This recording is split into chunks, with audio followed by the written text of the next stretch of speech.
Let's be honest, finding the right dog trainer can feel like a huge task, can't it? Well, today, we're going to make that whole process a lot simpler. This is your guide to finding a great dog trainer right here in Seymour, Wisconsin, so you can feel really good about your choice. Just picture it for a second. You're taking a nice, relaxed walk through your neighborhood. You're heading to one of the local parks, and there's no stress, no pulling, no drama. That's the dream, right? And that's totally achievable with the right training.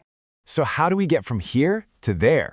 Well, it all starts with finding a trainer who actually gets what it's like to live with a dog here in Seymour and Outagamie County. You know, this is where a local professional can make all the difference. They understand our lifestyle. They can help you with those very specific Seymour challenges, like teaching your pup to leave the squirrels alone on the Fox River Trail, or how to stay calm when the entire town is buzzing during those big garage sale weekends. All right, before you start calling trainers, it really helps to get a handle on a few basic ideas. Think of this as your foundation. It's going to help you know what to look for and what questions to ask. So, the heart of almost all modern, effective dog training is something called positive reinforcement. And this is way more than just handing out treats. It's a whole philosophy. You're rewarding the good choices your dog makes, and that builds this incredible bond of trust between you. It's kind, it's effective, and it works for the long haul. Okay, let's talk about the different ways you can do training. Group classes, they're fantastic for socialization and for practicing commands with other dogs around.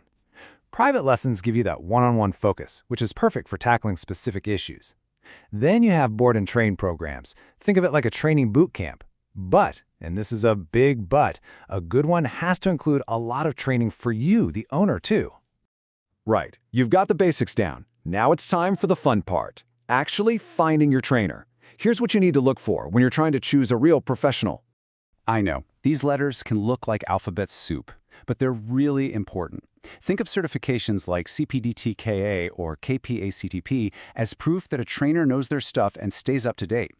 Now, if you're dealing with bigger challenges like serious fear or reactivity, you might want to look for a trainer with advanced credentials, like a CBCCKA or IABC-CDBC. That just means they have deeper expertise in behavior. When you call a potential trainer, you should think of it like an interview. You are hiring them after all. You'll want to ask about their philosophy. The answer you're looking for is positive reinforcement. Definitely ask about their credentials and what they do to keep learning. And find out how they plan to tailor the training for your dog specifically, how you'll both track progress, and of course, get a clear breakdown of all the costs and any policies up front. Now let's talk money. Knowing the typical costs around here helps you plan and find a trainer that's a good fit for your budget.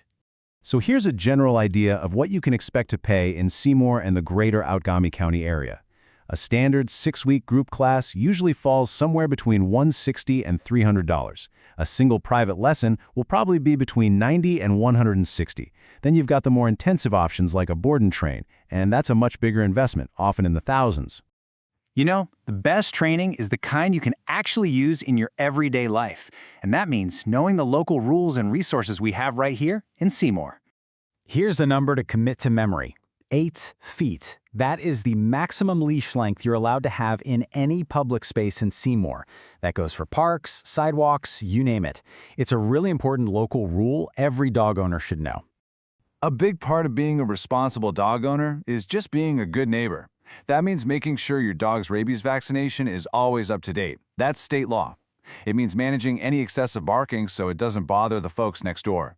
And of course, always following that 8-foot leash rule whenever you're out and about in public. Okay, so you've put in the work with your trainer. You know the local rules. So what's next? Where can you go to put all these new skills to the test in the real world? Luckily, we've got some great spots around here. Hunter Park and Vandenbroek Park are both awesome for working with some light to medium distractions. If you're ready for a bigger challenge, the trails over at High Cliff State Park are perfect for practicing around other people and wildlife. And if you just want to go for a nice long, structured walk, the Baird Creek Greenway is just the ticket. At the end of the day, training is about so much more than just sit and stay. It's about building a better relationship with your dog, which makes life less stressful for both of you. It's about being able to get out and enjoy everything our wonderful Seymour community has to offer, together.